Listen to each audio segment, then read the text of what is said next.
मुझे एक बार फिर ये मौका मिला है कि मैं वफाकी बजट पर तकरीर करूं। 2025-26 का वफाकी बजट पेश किया गया है, लेकिन इससे पहले मैं जो सूरत हाल है दुनिया के अंदर और जिस मुश्किल का सामना पाकिस्तान को हुआ और हमने बड़ी बहादुरी के साथ उसमें अपना किरदार अदा किया, उस पर बात करूंगी। Sir, I would like to condemn the Israeli attack on Iran. ये अनप्रोवोक्ड अटैक जो ईरान पर ज़ायनिस्ट रजीम की तरफ से हुआ, उसकी हम सख्त मजम्मत करते हैं। और साथ ही साथ जो इज़राइल की हुकूमत की जानिब से अग्रेशन ईरान के अलावा जो फ़लस्तीनियों पर किया जा रहा है गाज़ा के अंदर, उसकी भी सख्त अल्फाज में मजम्मत करते हैं। The kind of brutalities that we see sir, वो अल्फाज में बयान नहीं की जा सकती। जो बर्बरियत हम इज़राइल की तरफ से देख रहे हैं, मासूम निहत्ते बच्चों, ख़वातीन, बुज़ुर्ग, नौजवानों पर, उसकी जितनी मजम्मत की जाए वो कम है। सर, इसके साथ साथ जो भारत की तरफ से अग्रेशन हमारे ऊपर किया गया, उसकी भी सख्त अल्फाज में मजम्मत करती हूँ। इस ऐवान पे हमने बात भी की है उसके ऊपर। हम यहाँ पर ईरान के हवाले से भी रेजोल्यूशन लाए थे, भारत के हवाले से भी रेजोल्यूशन लाए थे, और हमने ये साबित किया था कि अगर कभी ऐसा कोई चैलेंज आएगा तो बावजूद तमाम डिफरेंसेस के हम एक कौम बनने की सलाहियत रखते हैं। तो ये एक बहुत ज़रूरी मैसेज इस पार्लियामेंट से गया है और जाना भी चाहिए। हम शुक्रगुजार हैं कि ईरान की पार्लियामेंट ने पाकिस्तान के हवाले से जो तशक्कुर के अल्फाज इस्तेमाल किए हैं, यकीनन वो भी काबिल तहसीन है। सर, इसके साथ साथ ये बात भी कहना ज़रूरी है कि अगर भारत ये समझता है कि वो एक बुली का रोल अदा करता रहेगा खित्ते में, एक रोक स्टेट का रोल अदा करता रहेगा खित्ते में, और इसी गुमान में वो कभी पाकिस्तान की तरफ रुख करते हुए वो अग्रेशन दिखाएगा, तो उसको ये याद होना चाहिए और रखना चाहिए कि पाकिस्तान के पास वो कैपेबिलिटी है जिससे कि वो ये साबित करे कि हम अपने डिफेंस में किसी से कम नहीं। I would like to appreciate the role of our armed forces, the capabilities, the kind of professionalism जो हमारी आर्म्ड फोर्सेस ने दिखाया है, वो भी काबिल तहसीन है। Sir, here I would also like to appreciate जो प्राइम मिनिस्टर साहब का फैसला था कि एक डेलीगेशन जो इंडो पाक कॉन्फ्लिक्ट हुआ है उसके बाद दुनिया में भेजा जाए, ताकि पाकिस्तान जो अमन चाहता है, बावजूद इसके कि हम न्यूक्लियर स्टेट हैं, but we are a very responsible nuclear state, we don't want aggression, we don't want war, we want peace. और ये मैसेज ऑफ पीस लेकर पाकिस्तान से एक डेलीगेशन गया जिसकी सरबराही जनाब बिलावल भुट्टो जरदारी साहब ने की, और मैं समझती हूँ, मैं तो उनकी जमात से ताल्लुक़ रखती हूँ, तो मेरे लिए तो वो मेरे चेयरमैन हैं और मेरा उनकी सलाहियत पर, उनकी लीडरशिप पर मुकम्मल एतमाद है।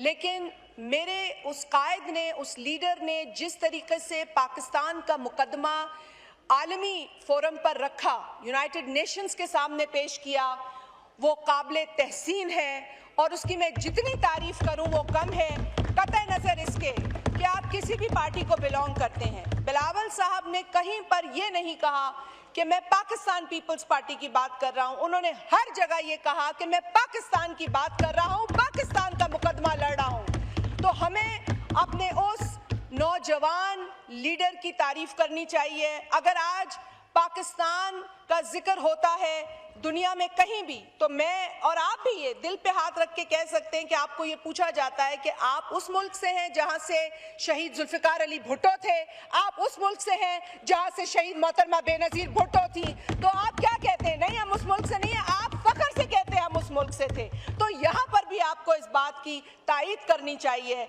कि अगर आज जनाब बिलावल भुट्टो जरदारी साहब ने नेशनल स्पिरिट में पाकिस्तान के लिए वहां जाकर अब मुकदमा लड़ा है और उस मुकदमे को कामयाबी से लड़ा है, तो इसमें हम सब की कामयाबी है। इस कामयाबी को आप सिर्फ एक जमात तक महदूद ना कीजिए। ये करेंगे तो अपना और इस मुल्क का नुकसान करेंगे। So I would like to appreciate the role of Bilawal Bhutto Zardari साहब एंड हिज टीम कि जिस तरीके से उन्होंने डिप्लोमेटिकली मैसेज दिया है अमन का पूरी दुनिया को, और मैं समझती हूँ कि एक अरसे के बाद दुनिया हमें उस सीरियसनेस से देख रही है जो हम डिजर्व करते हैं।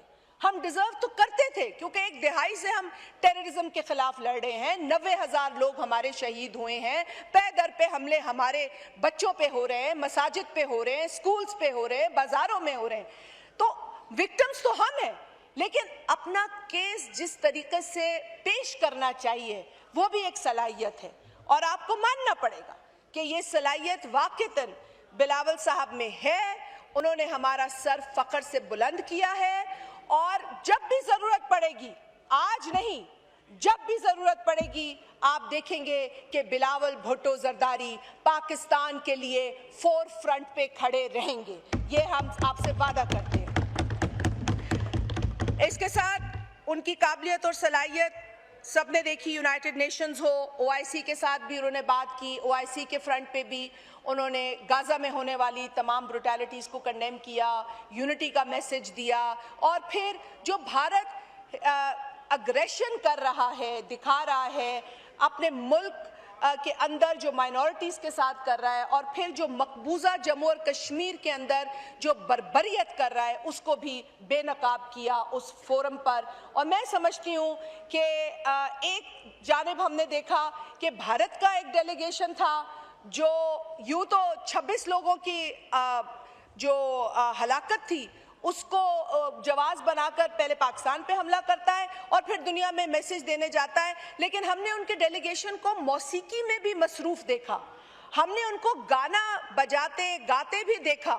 तो मैं नहीं समझती कि वो कोई प्रोफेशनल एटीट्यूड था। उनकी अपनी आवाम उनकी डेलीगेशन से पूछती नजर आई कि आप ये जो हमारे टैक्स पेयर के पैसे हैं, ये आप क्या वहाँ गाने गाने और खाने खाने के लिए गए हैं? क्या आप वहाँ अपने डायस्पोरा से मिलने गए हैं, या आप आलमी दुनिया को बताने गए हैं कि क्या हो रहा है? तो जिसका केस मजबूत होता है वो किसी जगह भी बात कर सकता है, और जिसका केस झूठ पर मबनी होता है, प्रोपेगेंडा पर मबनी होता है, तो फिर वो गाने ही गाते हैं और खाने ही खाते हैं। और ये भारत की डेलीगेशन ने किया, ये हम सब ने देखा। सर, मैं एक बात और जो बिलावल साहब ने बड़ी मैं समझती हूँ कि पुरजोश तरीके से रखी दुनिया के सामने, वो है इंडस वाटर ट्रीटी का मामला। इंडस वाटर ट्रीटी को एक हथियार के तौर पर भारत यूज़ कर रहा है। उसकी सस्पेंशन, जो कि वो उसकी हैसियत नहीं है कि वो सस्पेंड करे, वो वायलेट करने की हैसियत नहीं रखता, लेकिन ये ऐलान करने का मतलब है कि आप उसको एक हथियार के तौर पर यूज़ कर रहे हैं, और आप जो हमारे पाकिस्तान की 24 करोड़ तकरीबन 240 मिलियन आबादी है, आप उसको धमकी दे रहे हैं। ये बर्बरियत, ये जो गैर इंसानी सोच, जो इंसान को इंसान न समझे, मोदी सरकार की सोच इससे मजीद एक्सपोज हुई, और बिलावल साहब ने उसे दुनिया के सामने एक्सपोज किया, और इसको भी हम समझते हैं कि करना बहुत ज़रूरी था। Sir, Pakistan welcomed ceasefire, but Pakistan to date desires के सीज फायर सस्टेन हो, अमन हो, और बिलावल साहब का ये खूबसूरत मैसेज कि ना यहाँ का नौजवान जंग की तरफ जाए, ना वहाँ का नौजवान जंग की तरफ जाए। हो गई जितनी जंगें होनी थी, कॉन्फ्लिक्ट्स होने थे, अब दुनिया को अपनी अपनी पॉपुलेशन, अपनी अपनी जनरेशन्स को संभालना है। So let's not leave the legacy of war to our future generations, and I think this is a message of peace, this is a message of prosperity. अब ये देखना है भारत को और दुनिया को, जिससे हम कोऑपरेशन मांग रहे हैं, कि आप देखें इस रोग स्टेट का काला चेहरा, देखें कि किस तरीके से ये रोग स्टेट एक अरसे से पाकिस्तान पर तोहमतें लगाते हुए अपने मुल्क के अंदर एक्सट्रीमिज्म फैला रही है, अपने मुल्क के अंदर माइनॉरिटीज़ की स्पेस को तंग कर रही है।